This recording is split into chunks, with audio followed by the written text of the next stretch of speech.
Shooting এর প্রয়োজনে আপনাকে দৌলতিয়া যৌনপল্লীতে থাকতে হয়েছে, ওই দিনগুলোর কোন বিষয়ে আপনাকে এখনো বেদনা দেয়? আমরা ওখানে শুটিং করেছি, কিন্তু রাতে আমরা ওখানে থাকিনি, কারণ রাতে ওখানে থাকার কোনো ব্যবস্থা নেই। রাতে আমরা রাজবাড়িতে হোটেলে থেকেছি, নর্মালি শুটিং টিম যেভাবে থাকে। কিন্তু সারা দিন, মানে সকাল থেকে রাত 11টা-12টা যতক্ষণ পর্যন্ত শুটিং হতো ততক্ষণ পর্যন্ত আমরা ওখানে না, আমাকে না সত্যি বলতে ওখানে অবস্থান করাকালীন সময়ে ওদের কোনো কিছু আমাকে বেদনা দেয়নি।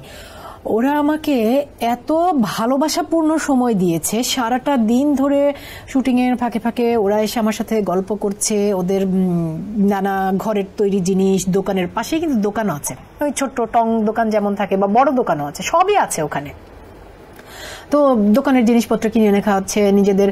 এবং তারা আমাদের যে সব কাজ দেখে ইউটিউবে, এখন তো ইউটিউবে সবাই দেখে, ইউটিউবে যাদের কাজ দেখে তাদেরকে নিয়ে গল্প করছে। যেমন আমার একটা ধারাবাহিক নাটক ফ্যামিলি ক্রাইসিস, মোস্তফা কামাল রাজের, ওই নাটকটা ওদের ভীষণ পছন্দ।